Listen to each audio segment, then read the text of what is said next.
This is what the world pictures the moment it hears two words: New Zealand. A paradise that seems untouched. A sky so clear it makes people pull over just to look at it.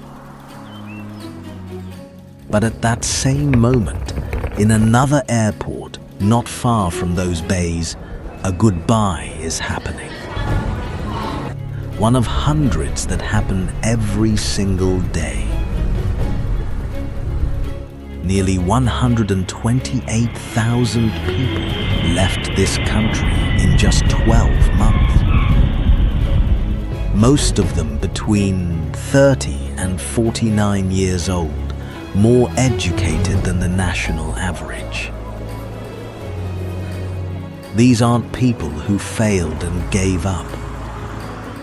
These are people at the peak of their careers.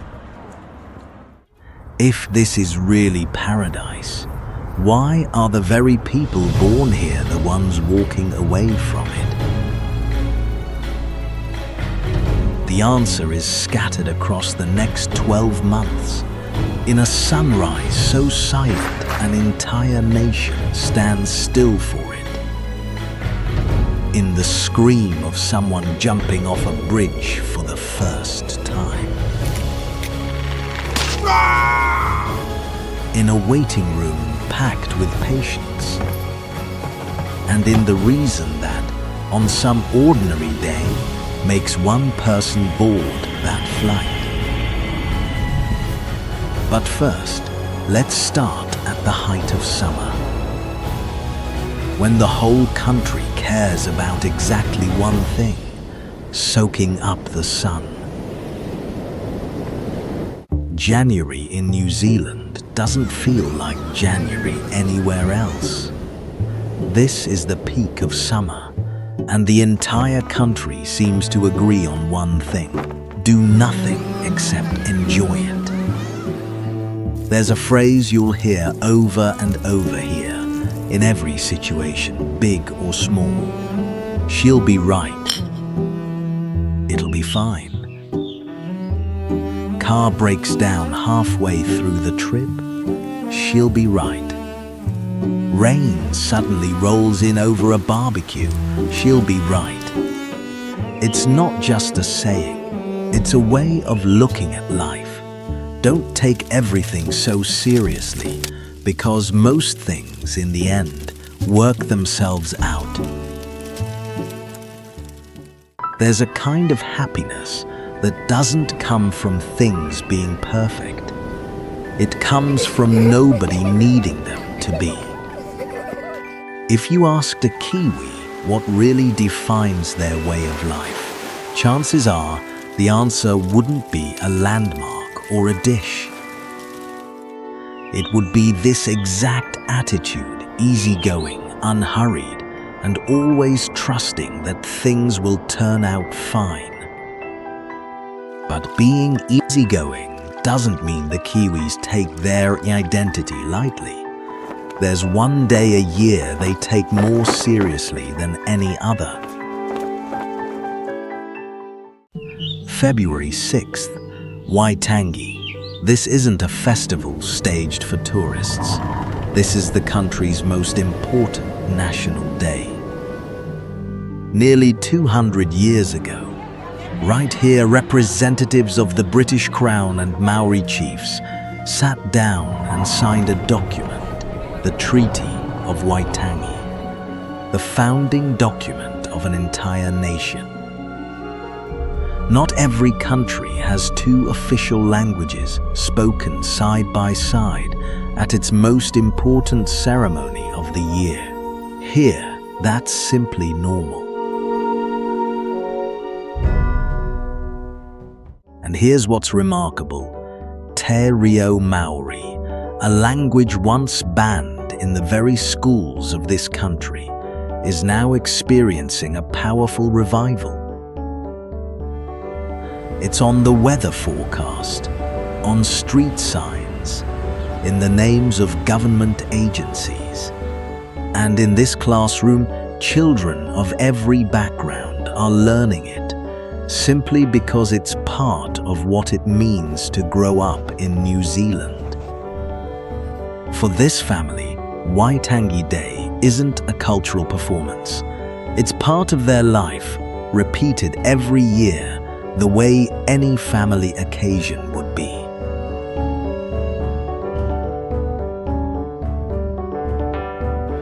But this day also tends to bring protest, because that treaty, nearly 2 centuries old, still has terms that were never fully honored. The paradise the world sees today was built on a promise that still hasn't been fully kept. And yet, out of that unfinished promise, a rare bicultural identity has slowly taken shape. From a solemn national day, let's head south, to a valley where autumn is turning the vineyards gold.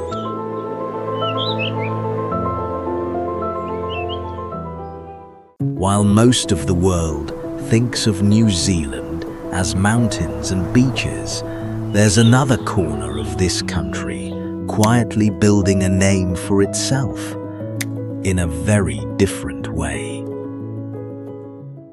A few decades ago, almost no one in the wine world had heard of New Zealand.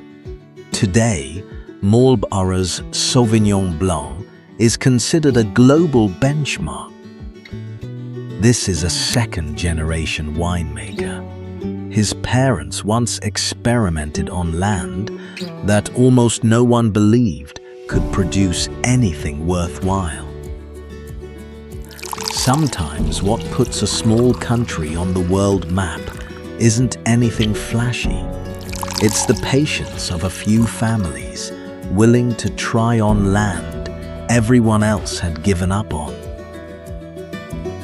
Behind those celebrated bottles is a lot of seasonal labor, work that only lasts as long as the harvest and isn't always secure. But on an autumn afternoon like this, it's hard to see anything beyond its beauty. Autumn is also when the entire country pauses, not for wine, but for the quietest sunrise of the year. April 25th. Before sunrise, thousands are already standing here in silence. This is ANZAC Day, a day of remembrance for the New Zealand and Australian soldiers who never came home from war. Not a celebration of victory, a promise to never forget the sacrifice. These medals aren't his. They belong to his father, a soldier who never made it back. 3 generations standing in the same place on the same morning every single year. A young nation like New Zealand can still carry a memory this deep and keep it intact across generations without anyone needing to be reminded. This same month, not far away, autumn dresses the South Island in an entirely different color. This used to be a place people rushed to for gold. Today, the most valuable thing in Arrowtown might just be an unhurried autumn afternoon like this one. From the stillness of a memorial morning to the calm of an old town covered in red leaves, that's also part of what it means to live here. But from that stillness, let's shift to something completely opposite. A place where people jump off bridges just to feel truly alive.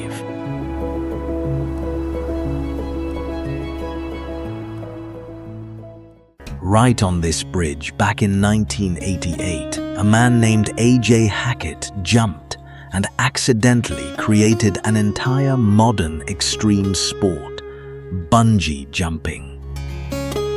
A few seconds of free fall, one scream, and right after, always, without fail, a burst of laughter. Not everyone chooses to jump off a bridge, but the spirit behind it shows up almost everywhere. New Zealand has a network of trails considered among the most beautiful on Earth, the Great Walks. Nearly free. All you need is a decent pair of boots and a bit of willpower.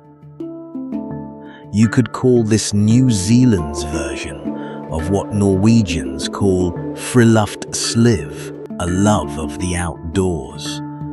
But here, it comes with a little more edge, a little more appetite for testing your own limits. This give it a go spirit runs deep in how children are raised here too. Encouraged to try, allowed to fall, instead of being shielded from every possible risk. In a country where nature is as breathtaking as it is unforgiving, people learn early on. Fear isn't a reason not to try. And a few months from now, this same land of adventure will put on an entirely different coat, pure white. Just months after being the go-to spot for summer thrill seekers, Queenstown transforms into something entirely different. Coronet Peak. The Remarkables.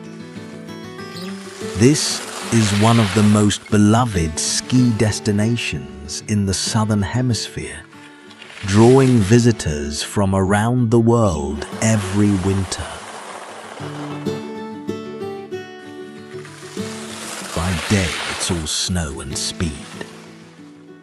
By night, this small town turns warm in its own particular way. Local wine, dinners by the fire, and a pace that slows right down after a day full of adrenaline. This might be the closest thing to the postcard image the world imagines when it thinks of New Zealand in winter. And right now, it more than earns that reputation. But behind the glamour of peak tourist season, not everyone serving it has a life as easy as what the visitors see. That story we'll come back to later. But if winter here is about scenery, there's one day a year that's about people and about a sport that's become something close to a national religion. Anywhere in New Zealand on a Saturday morning, you're likely to run into this.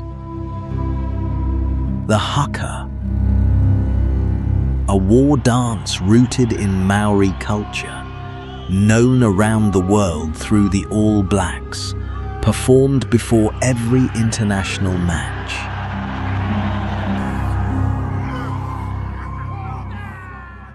But what stands out isn't just how powerful the Haka is, it's who's performing it. This isn't just a Maori ceremony. It belongs to anyone who grows up in this country. For this boy, learning the Haka before every match is simply part of playing rugby. No one needs to explain why. It's just part of growing up a Kiwi. Some countries spend centuries arguing over how to reconcile their own cultures. Here, sometimes it fits inside one small rugby pitch on an ordinary Saturday morning. Rugby here isn't just a sport. It's a thread connecting generations, connecting ethnicities, in a way very few other countries manage to pull off. But pride doesn't mean there's no cost. And the clearest cost of living here turns out to be something as basic as a roof over your head. In a country with more open land than almost anywhere else, there's a paradox nearly everyone here has to face. The bidding climbs and climbs again. This couple has come to auctions like this 3 times this month, and all 3 times they've walked away with nothing. The national median house price now sits at nearly 787,000 New Zealand dollars. In Auckland alone, that figure passes 1 million.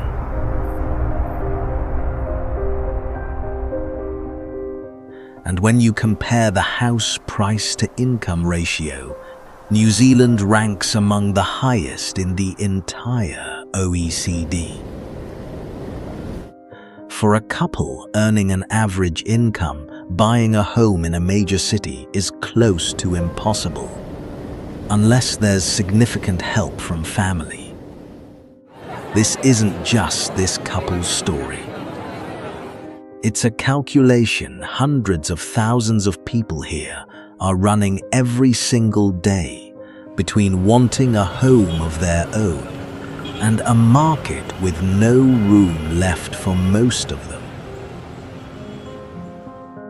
In a country with land this vast, this open, the greatest paradox turns out to be this: not being able to afford a small home in the very place you were born. But right after this heavy chapter, spring arrives, bringing with it one of the gentlest images the New Zealand countryside has to offer.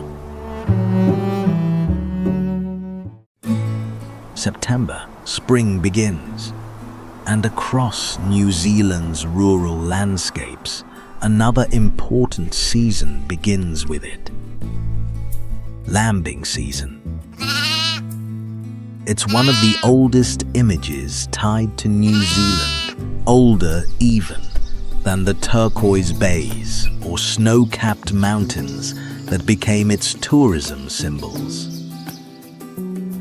During this season, farmers often wake up several times a night, not because they have to, but because they know one moment of inattention could be the difference between a newborn lamb surviving or not. This farm has passed through 3 generations. This grandson doesn't live here full-time anymore. His family moved to the city years ago. But every lambing season, he comes back to help, to see where it all began. Not every child chooses to stay and carry on their parents' land. But some ties to the land don't need someone to live there forever to stay alive. Sometimes just coming back at the right season is enough. For some, that tie is strong enough to keep them here forever. But for those who were here before everyone else, the story of the land is far more complicated. In this classroom, children are learning a language their own grandparents were once forbidden to speak in their schools. After the Treaty of Waitangi was signed in 1840, decades of colonization stripped most Māori land away. Through war, through law, and sometimes through agreements that were never fair to begin with. For decades, Māori communities have pursued long legal battles just to reclaim what once belonged to their ancestors. This family just got a piece of their ancestral land back after more than 30 years of legal proceedings. For the first time in generations, they're standing on this land as its rightful owners. Nothing can give back everything that was lost. But for this family, this small piece of land is a beginning. And while land disputes continue elsewhere, another kind of revival is happening here every day, slow but steady. But that reconciliation is far from finished. Many Maori communities today still face real gaps in income, healthcare, and education compared to the rest of the country. The paradise the world sees today was once a profound loss for the people who were here before anyone else. And they're still, day by day, working to reclaim it. One piece of land, one generation at a time. And when it comes to what this country is slowly failing to hold on to, there's one last story. One that brings us right back to where this video began. 9 a.m. This waiting room was already full before it even opened. In the past few years, the number of unfilled nursing and doctor positions in public hospitals has doubled. Those who stay carry heavier workloads. Those who are sick wait longer. On her phone screen is an email, a job offer from a hospital in Melbourne. Considerably better pay for the exact same work she's doing right now. Not far away, someone else is making a similar decision, even though his job, his circumstances are completely different. As an engineer, his salary in Sydney would be 30 to 40% higher for the same workload. And with that kind of money, owning a home, something nearly out of reach here, suddenly feels a lot more realistic. This isn't someone running away. Neither of them speaks badly of New Zealand. They still call it home. They simply did the math, and right now, that math no longer favors staying.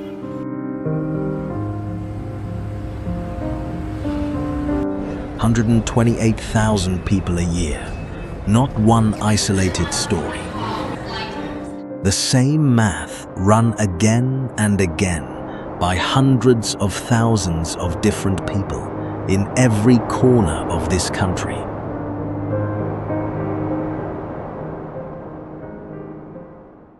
After everything you've seen over the past 9-10 months, a beach at summer, a scream on a bungee bridge, the roar of a Haka, a lamb standing for the first time, you can probably feel by now why this place has earned the name Paradise.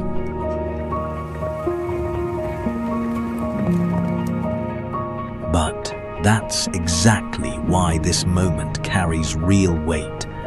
These aren't people leaving somewhere terrible.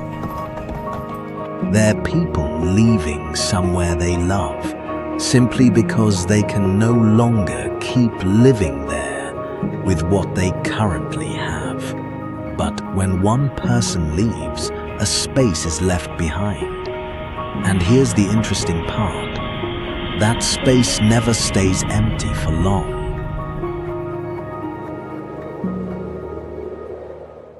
The same airport, the same white-domed ceiling.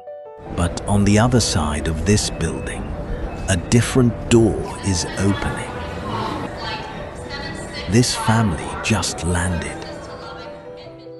For them, this isn't a place to leave. It's a place they've been waiting a long time to reach. The salary that so many here compare to Australia and find lacking. is many times higher than what this family used to earn back home. The public healthcare system, overloaded as it is still better than where they came from. Same country, same moment. One person sees a shortage, another sees an opportunity.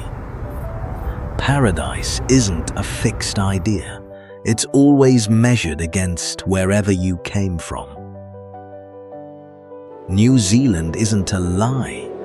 It's not a carefully packaged fantasy sold to tourists. Paradise here is real.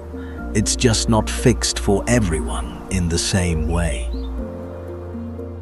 For those born here, sometimes that paradise isn't enough to keep them. For those newly arrived, it's still the best thing they've ever had. Maybe the question was never whether this is paradise. Maybe it's paradise for whom?